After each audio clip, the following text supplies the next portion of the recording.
ഞാൻ വിചാരിക്കുന്നില്ല ഒരു രാഷ്ട്രീയ ബന്ധമാണ് എനിക്ക് നിങ്ങളോട് ഉള്ളത് എന്നുള്ളത്.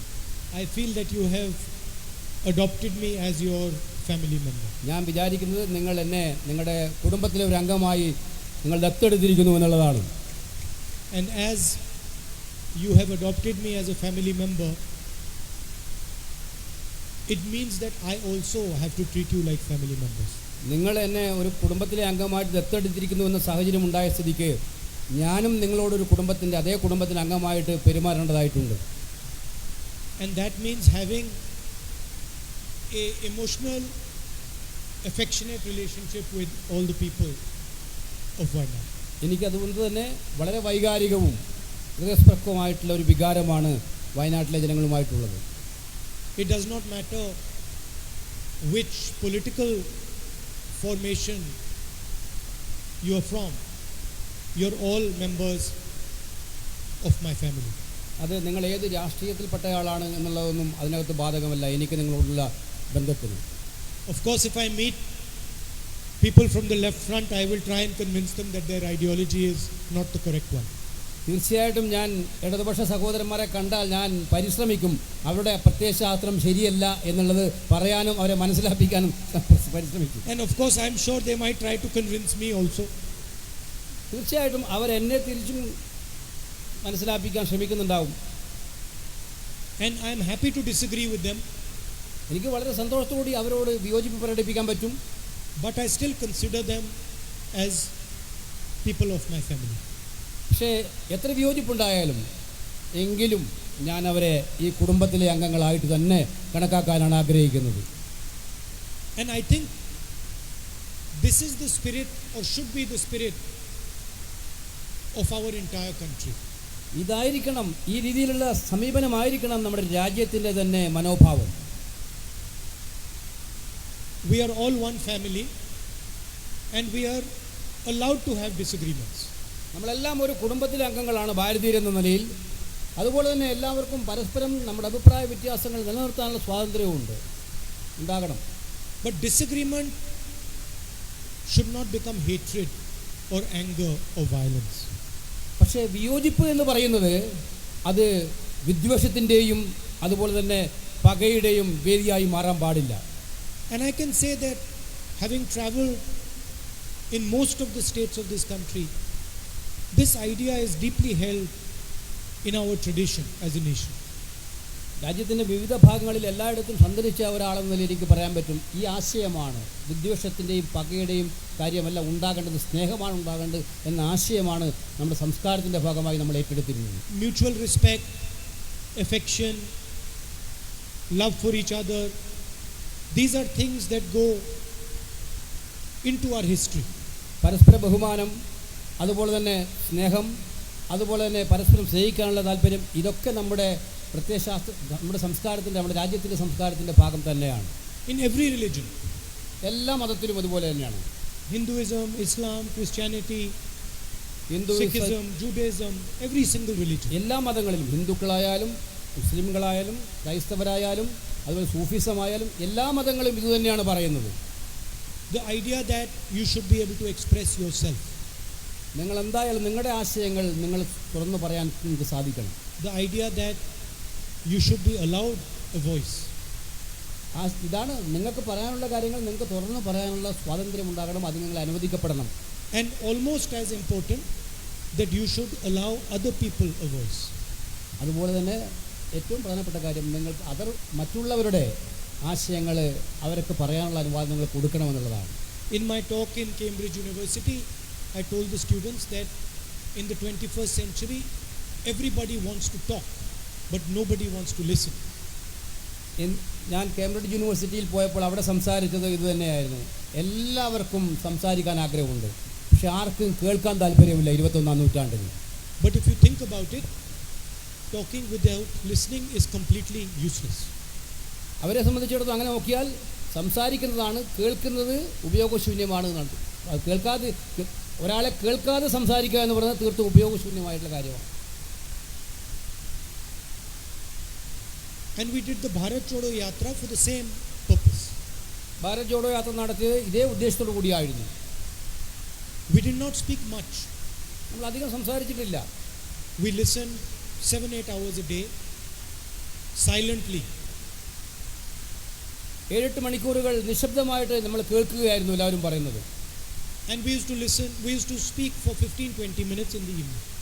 വൈകുന്നേരമാകുമ്പോൾ 15-20 മിനിറ്റ് നമ്മൾ സംസാരിക്കും അങ്ങോട്ട്. And that is the spirit of democracy. അതാണ് ജനാധിപത്യത്തിൻ്റെ ഏറ്റവും പ്രകടമായിട്ടുള്ള ആശയം എന്ന് പറയുന്നത്. Now there is a group of people who are in power in Delhi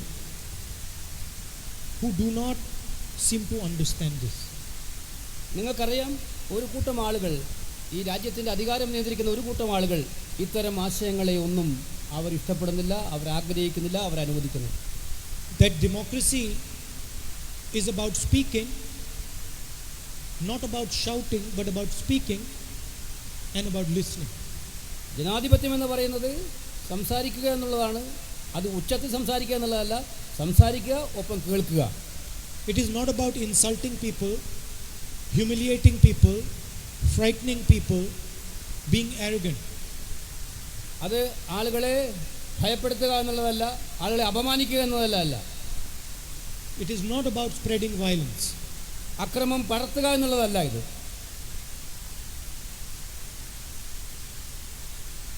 That was the idea behind the Bharat Jodo Yatra. അതായിരുന്നു ഭാരത് ജോഡോ യാത്രയുടെ മുഖ്യമായിട്ടുള്ള ലക്ഷ്യം, ആശയം. And that message went through the country loud and clear, and it was received throughout the country. ആ സന്ദേശം രാജ്യത്താകമാനം വലിയ രീതിയിൽ സ്വീകരിക്കപ്പെട്ടു. അതെല്ലാവരും ആ ആശയത്തെ അംഗീകരിക്കുകയും ചെയ്തു. Every single institution of this country is under attack. ഈ രാജ്യത്തിലെ ഓരോ സ്ഥാപനങ്ങളും ആക്രമണങ്ങൾക്ക് വിധേയമായിക്കൊണ്ടിരിക്കുകയാണ്. The Democratic Foundation, the Parliament, the Judiciary, a free press, the Election Commission, the bureaucracy, every single institution is under attack.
ജനാധിപത്യത്തിൻ്റെ എല്ലാവിധമായിട്ടുള്ള മേഖലകളും, നമ്മുടെ പാർലമെൻറ്റ്, നമ്മുടെ നീതിന്യായ സംവിധാനം, നമ്മുടെ ഏജൻസികൾ, തിരഞ്ഞെടുപ്പ് കമ്മീഷനുകൾ, ഇവയെല്ലാം അക്രമങ്ങൾക്ക് വിധേയമായിക്കൊണ്ടിരിക്കുകയാണ്.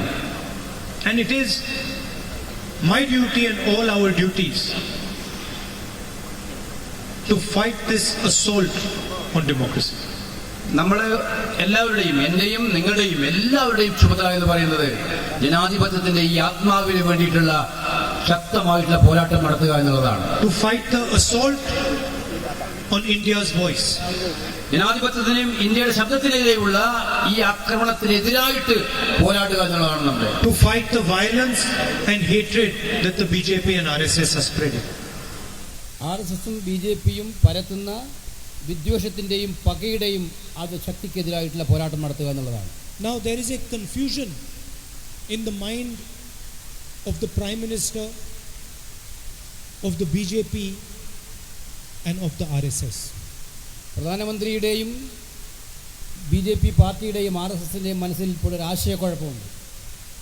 They are under the impression that they are India.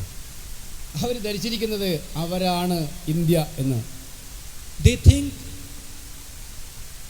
that they themselves are the whole of India. അവർ തന്നെയാണ്, അവർ സ്വന്തമായിട്ട് അവർ മാത്രമാണ് ഇന്ത്യ എന്ന് പറയുന്നതാണ് അവർ ധരിച്ചിരിക്കുന്നത്. The Prime Minister is one Indian person. He is not India. പ്രധാനമന്ത്രി എന്ന് പറയുന്നത് ഇന്ത്യയിലെ ഒരാൾ മാത്രമാണ്. അദ്ദേഹം ഇന്ത്യ മൊത്തം പ്രധാനം ചെയ്യുന്ന ആളല്ല. No matter how delusional he might be, no matter how arrogant he might be, he is not this country. He is one individual citizen of this country. അദ്ദേഹത്തിന് എത്രമാത്രമായിട്ടുള്ള അഹങ്കാരമുണ്ട് എന്നുള്ളത് പ്രശ്നമല്ല, അദ്ദേഹത്തിൻ്റെ ചിന്താഗതികൾ എങ്ങനെയാണെന്ന് പ്രശ്നമല്ല. പക്ഷെ അദ്ദേഹം മാത്രമല്ല, അദ്ദേഹം ഇന്ത്യ എന്ന് മനസ്സിലാക്കണം. So the BJP and the RSS have forgotten that there are 1.4 billion people in this country, and this country is not the RSS or the BJP or Mr. Narendra Modi. അത് BJPയും സംഘപരിവാറും അവരുടെ ആളുകളും മറന്നിരിക്കുന്ന ഒരു കാര്യം, 140 കോടി ജനങ്ങളുള്ള രാജ്യമാണ് India എന്ന് പറയുന്നത്. അവർ ഈ പറയുന്ന 2, 3, 4 പേര് മാത്രമല്ല ഇന്ത്യ രാജ്യം എന്നുള്ളത് അവർ പാടെ മറന്നിരിക്കുകയാണ്. And in no way is a criticism or an attack on the Prime Minister, on the BJP or the RSS an attack on India. They are two different things. അതുകൊണ്ട് പ്രധാനമന്ത്രിയെയോ BJPയെയോ RSSനെയോ രാഷ്ട്രീയമായിട്ട് വിമർശിക്കുന്നത് ഇന്ത്യയെ വിമർശിക്കുന്ന രീതിയിലാണെന്ന് അവർ വ്യാഖ്യാനിക്കേണ്ടതായിട്ടില്ല. In fact, by attacking democratic structures, by attacking the institutions of this country, the Prime Minister, the BJP and the RSS are attacking India. യഥാർത്ഥത്തിൽ ഇന്ത്യയിലെ വ്യവസ്ഥാപിതമായിട്ടുള്ള ഭരണഘടനാ സ്ഥാപനങ്ങളെ നിർവീര്യമാക്കുകയും ആക്രമിക്കപ്പെടുകയും ചെയ്യുന്നതിലൂടെ പ്രധാനമന്ത്രിയും BJPയും RSSുമാണ് ഇന്ത്യക്കെതിരായിട്ടുള്ള വിമർശനവും നിലപാടുകളും സ്വീകരിക്കുന്നത്. And there is no condition under which I will stop saying this. ഒരു സാഹചര്യത്തിലും ഈ പറയുന്ന കാര്യം ഞാൻ നിർത്താൻ പോകുന്നില്ല എന്നുള്ള കാര്യം അറിയിക്കുകയാണ്. Many people might be scared of the BJP, of Narendra Modi, of the RSS, of the police. I am not scared of them. പലരും BJP, RSS, പോലീസ് എന്നൊക്കെ പറഞ്ഞാൽ ഭയപ്പെടുന്നുണ്ടാകും. പക്ഷേ എന്നെ അത്തരം കൂട്ടത്തിൽ കൂട്ടേണ്ട കാര്യമില്ല. In the least, I am not scared of them. ഞാൻ ഏതറ്റം വരെ പോയാലും ഇവരെ ഭയപ്പെടുന്ന പ്രശ്നമേ ഇല്ല. And that is their problem. അതാണ് അവരുടെ പ്രശ്നവും. Their problem is they cannot understand why I am not scared of them. ഇതിൻ്റെ പ്രശ്നം, യഥാർത്ഥ പ്രശ്നം എന്ന് വെച്ചാൽ അവർക്ക് മനസ്സിലാകുന്നില്ല എന്തുകൊണ്ടാണ് ഞാനിങ്ങനെ ഭയപ്പെടാതിരിക്കുന്നത് എന്ന്. They can frighten most people, pressurize most people, terrorize most people. They cannot do it to me. അവർക്ക് പലരെയും ഭീഷണിപ്പെടുത്താം, പലരെയും ആക്ഷേപിക്കാം, പല രീതിയിലും അവരെ ചിത്രപഥം ചെയ്യാം BJPക്കാർക്ക്. And there is a reason. അതിനൊരു കാരണമുണ്ട്. The reason is I believe in the truth and I fight for the truth. ഞാൻ എന്തുകൊണ്ടാണ് ഭയപ്പെടുന്നതിന് വ്യക്തമായ കാരണമുണ്ട്. ഭയപ്പെടുന്നില്ല എന്നുള്ളതിന് ഞാൻ സത്യത്തിൽ പൂർണ്ണമായും വിശ്വസിക്കുന്നു എന്നുള്ളത് കൊണ്ട് മാത്രമാണ്. And it does not matter to me how much I am attacked, how many times the police is sent to my house, how many cases I have on me. It does not matter. I stand for the truth. That is the way I am. എനിക്കൊരു പ്രശ്നവുമില്ല. എത്ര പ്രാവശ്യം നിങ്ങൾ പോലീസിനെ എൻ്റെ വീട്ടിലേക്ക് അയക്കുന്നു എന്നുള്ളത് എനിക്ക് ബാധകമല്ല. എത്ര കേസുകൾ നിങ്ങൾ എനിക്കെതിരെ ചുമത്തുന്നു എന്നുള്ളത് എനിക്ക് ബാധകമല്ല. എത്ര പ്രാവശ്യം നിങ്ങൾ എന്നെ അപമാനിക്കാൻ ശ്രമിക്കുന്നുള്ളൂ എനിക്ക് ബാധകമല്ല. ഞാൻ സത്യം പറയുക തന്നെ ചെയ്യും. People who lie their entire life, who hide behind lies, will never be able to understand this. എല്ലാ പ്രാവശ്യവും ജീവിതത്തിൻ്റെ മുഴുവൻ സമയവും കളവ് മാത്രം പറയുന്നവർക്ക്, ആ കളവിൻ്റെ തടവറയിൽ ഒളിച്ചിരിക്കുന്നവർക്ക് ഈ കാര്യം മനസ്സിലാകില്ല. സത്യം പറയുന്നവരെ കുറിച്ച് മനസ്സിലാക്കാൻ പാടില്ല. And the truth does not change depending on where you say it. സത്യം ഇല്ലാതാകില്ല. നിങ്ങൾ എന്തു പറയുന്നു എന്ന് വെച്ചിട്ടല്ല സത്യം ഉണ്ടാകും. സത്യം സത്യമായിട്ട് അവിടെ നിലനിൽക്കും. The truth is the same in Wayanad as it is in Delhi, as it is in Haryana, as it is in Rajasthan. It does not change just because you go to another place. നിങ്ങൾ വേറെ ഏതെങ്കിലും പ്രദേശത്ത് പോകുന്നതുകൊണ്ട് സത്യം സത്യമല്ലാതിരിക്കില്ല. അത് വയനാട്ടിൽ സത്യമാണെങ്കിൽ അത് ഡൽഹിയിലും സത്യമായിരിക്കും, ഹരിയാനയിലും സത്യമായിരിക്കും, മറ്റേതെങ്കിലും പ്രദേശത്ത് സത്യമായിരിക്കും. ആ സത്യം ആളുകൾ പോകുന്നതനുസരിച്ച് മാറുന്നതല്ല. And the truth is, the RSS, the BJP and the Prime Minister of India are attacking the idea and the institutions of India. സത്യമെന്ന് പറയുന്നത് BJPയും RSSും കേന്ദ്ര സർക്കാരും ഒക്കെ തന്നെ ഇന്ത്യ എന്ന് പറയുന്ന യഥാർത്ഥമായ ഇന്ത്യയുടെ ആശയത്തെ എല്ലാ തവണയും ആക്രമിച്ചുകൊണ്ടിരിക്കുകയാണ്, ഇന്ത്യയുടെ സ്ഥാപനങ്ങളെയും. And I will say it again and again and again and again. ഇത് ഞാൻ പറഞ്ഞുകൊണ്ടേയിരിക്കും, വീണ്ടും വീണ്ടും പറഞ്ഞുകൊണ്ടേയിരിക്കും. I've come here to meet you and to give the keys to some of the houses that we have built. ഞാനിവിടെ വന്നത് നിങ്ങളെ കാണാനും കുറച്ചു സഹോദരന്മാർക്കും സഹോദരിമാർക്കും അവർക്ക് കിട്ടിയ വീടുകളുടെ താക്കോൽ കൊടുക്കാനുമാണ്.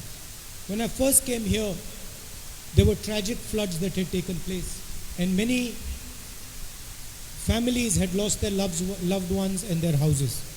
ഞാനിവിടെ ആദ്യം മുൻപ് വന്നപ്പോൾ വളരെ വളരെ സങ്കടകരമായ അവസ്ഥയായിരുന്നു. പ്രളയം മൂലം വീട് നഷ്ടപ്പെട്ടവർ, സ്വന്തം ബന്ധുക്കൾ നഷ്ടപ്പെട്ടവരൊക്കെ ആയിരിക്കുന്നവരുടെ അന്തരീക്ഷമായിരുന്നു അന്നുണ്ടായത്. And many people had requested us to help them with a house.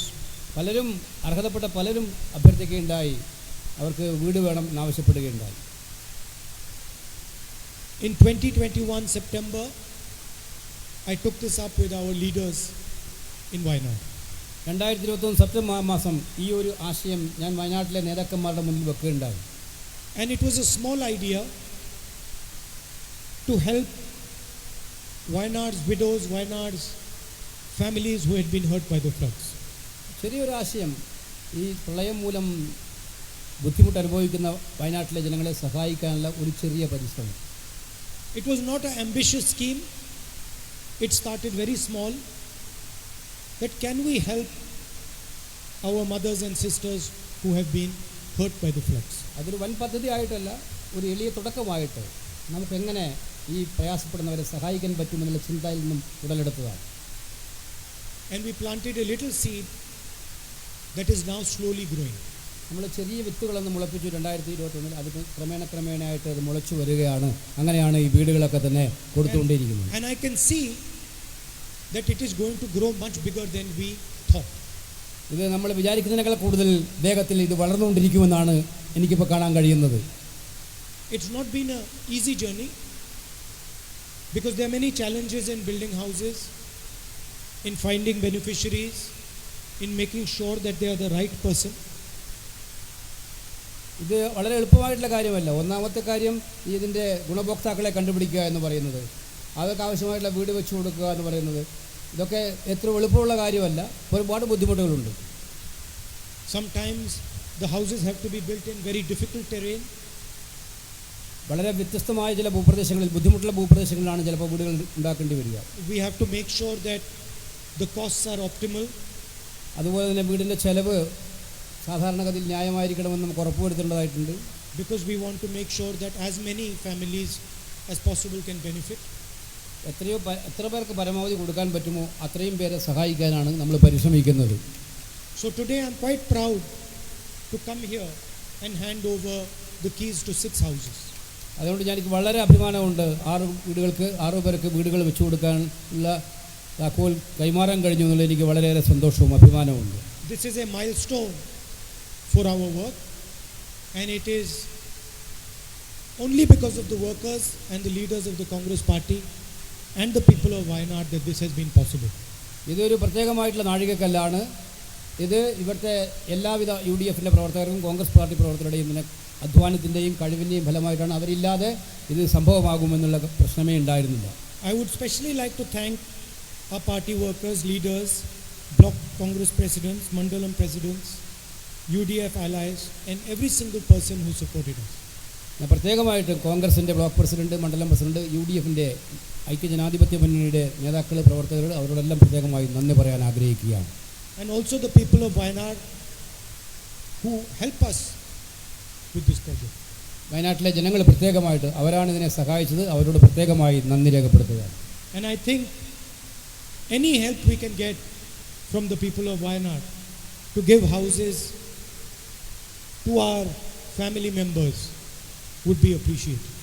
നിങ്ങളോടും എനിക്ക് അഭ്യർത്ഥിക്കാനുള്ളത്, ആർക്കെങ്കിലുമൊക്കെ സഹായിക്കാനുള്ള മനസ്സുണ്ടെങ്കിൽ അങ്ങനെ ഇത്തരമൊരു പദ്ധതിക്ക് സഹായിക്കാൻ തയ്യാറായാൽ അത് വളരെയേറെ ഗുണകരമായിരിക്കും, സന്തോഷകരമായിരിക്കും എന്നുള്ളതാണ്. I have been pestering the leaders in Wayanad that one of these days I want to come and help build one of the houses with them. ഞാനിങ്ങനെ നമ്മുടെ വയനാട്ടിലെ നേതാക്കന്മാരോട് നിരന്തരമായിട്ട് പറഞ്ഞുകൊണ്ടിരിക്കുകയാണ്, ഒരു ദിവസം ഈ വീട് നിർമ്മാണ പ്രക്രിയയിൽ ഒരു ദിവസം മുഴുവനും പങ്കെടുത്ത് ആ നിർമ്മിക്കുന്നതിൻ്റെ ഭാഗമാകണം എനിക്ക് താല്പര്യമുണ്ട്. But they haven't given me an answer yet. അവർ ഇതുവരെ ഒരു മറുപടി തന്നിട്ടില്ല. So hopefully we can, all of us together, including PCC President and Chenithala ji, build some houses in Wayanad. അതുകൊണ്ട് ഞാൻ വിചാരിക്കുകയാണ്, സമീപ ഭാവിയിൽ നമ്മുടെ കെ സുധാകരൻ്റെയും രമേശ് ചെന്നിത്തലയും ഒക്കെ ഉൾപ്പെടുത്തിക്കൊണ്ട് ഒരു ശ്രമദാനം, പൂർണ്ണ ദിവസം ശ്രമദാനം വീട് നിർമ്മിക്കുന്നതിനോട് നടത്താൻ കഴിയുമെന്ന് ഞാൻ വിചാരിക്കുകയാണ്. Once again, it is always a pleasure and honor for me to come to this beautiful place. It is almost like a home for me now. അതുകൊണ്ട് ഒരു പ്രാവശ്യം കൂടി ഞാൻ ഈ മനോഹരമായിട്ടുള്ള പ്രദേശത്ത് എനിക്ക് വരാൻ കഴിഞ്ഞ സന്തോഷമുണ്ട്. ഇതിപ്പം ഏകദേശം മിക്കവാറും രൂപത്തിൽ ഇത് എൻ്റെ സ്വന്തം വീട് പോലെയായി മാറിക്കഴിഞ്ഞിട്ടുണ്ട് എന്നുള്ളതാണ് സത്യം. Thank you. Namaskar. നന്ദി.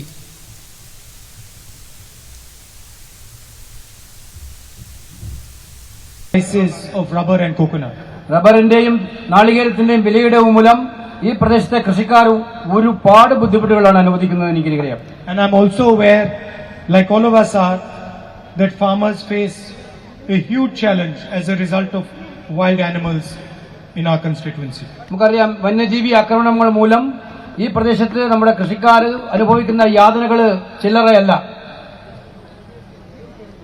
The central and state governments are also trying to displace farmers in the name of environmental protection. പരിസ്ഥിതി സംരക്ഷണത്തിന്റെ പേര് പറഞ്ഞ് പലപ്പോഴും നമ്മുടെ കൃഷിക്കാരെ അവർ അധിവസിക്കുന്ന സ്ഥലങ്ങളിൽ നിന്നും അവർ കൃഷി ചെയ്യുന്ന മേഖലകളിൽ നിന്നും മാറ്റാനുള്ള ശ്രമങ്ങളും നടന്നുകൊണ്ടിരിക്കുന്നുണ്ട്. They are trying to impose laws like ESA and ESZ in residential areas. അവർ പല നിയമങ്ങളും ഈ അവർ താമസിക്കുന്ന മേഖലകളിൽ കൊണ്ടുവന്നവരെ ബുദ്ധിമുട്ടിക്കാൻ ശ്രമിച്ചുകൊണ്ടിരിക്കുന്നുണ്ട്. And land and residence of farmers are being encroached upon. അതുപോലെ കൃഷിക്കാരന്റെ ഭൂമിയും വീടുമൊക്കെ തന്നെ അന്യാധീനപ്പെട്ടു പോകുന്ന സാഹചര്യം ഉണ്ടായിക്കൊണ്ടിരിക്കുകയാണ്. And the people who are supposed to be protecting the farmers are colluding to harm them. കൃഷിക്കാരനെ സഹായിക്കേണ്ടവർ തന്നെ അവരെ തകർക്കുന്നതിന് വേണ്ടി മറ്റു ശക്തികളുമായിട്ട് കൂട്ടുകൂടിക്കൊണ്ടിരിക്കുകയാണ്. And they're also not receiving any assistance such as compensation, support price, procurement, subsidy, etc. അവർക്ക് ആവശ്യമായിട്ടുള്ള നഷ്ടപരിഹാരമോ സബ്സിഡിയോ അതുപോലുള്ള മറ്റ് കാര്യങ്ങളോ ഒന്നും തന്നെ കൃഷിക്കാരന് യഥാസമയം ലഭിക്കുന്നില്ല എന്നുള്ളതാണ് യാഥാർത്ഥ്യം. And I think it is very important that the government of Kerala looks into these issues. Kerala സർക്കാർ ഈ വക പ്രശ്നങ്ങളിൽ വളരെ കാര്യമായ രീതിയിൽ ശ്രദ്ധ ചെലുത്തണം എന്നുള്ളതാണ് ഏറ്റവും ആവശ്യമായിട്ടുള്ളത്. Our farmers are the backbone of this country and they need to be protected and supported. കൃഷിക്കാരെന്ന് പറഞ്ഞ രാജ്യത്തെ നട്ടെല്ലാണ്. അവരെ സംരക്ഷിക്കേണ്ടത് ഈ നാട്ടിലെ ഓരോരാളുടെയും ആവശ്യമാണ്. And I would also like to tell the Congress Party, UDF leaders and workers that they should raise these issues aggressively in Wayanad and in Kerala. എനിക്ക് കോൺഗ്രസിന്റെ പ്രവർത്തകരോടും UDFിന്റെ പ്രവർത്തകരോടും പറയാനുള്ളത്, ഈ കൃഷിക്കാരുടെ പ്രശ്നങ്ങൾ നിരന്തരമായി ഒരു വിട്ടുവീഴ്ചയുമില്ലാതെ ഉയർത്തിക്കൊണ്ടുവരണമെന്നുള്ളതാണ്. And I am always ready to help the farmers in this area by raising their issues both locally and in the Parliament House. ഞാനും എന്റേതായിട്ടുള്ള രീതിയിൽ എന്റെ കഴിവുകളുടെ പരമാവധി ഞാനും പാർലമെന്റിലും ഇവിടെയും പുറത്തുമൊക്കെ തന്നെ കൃഷിക്കാരുടെ പ്രശ്നങ്ങൾ ഉന്നയിച്ചുകൊണ്ടേയിരിക്കും. Thank you.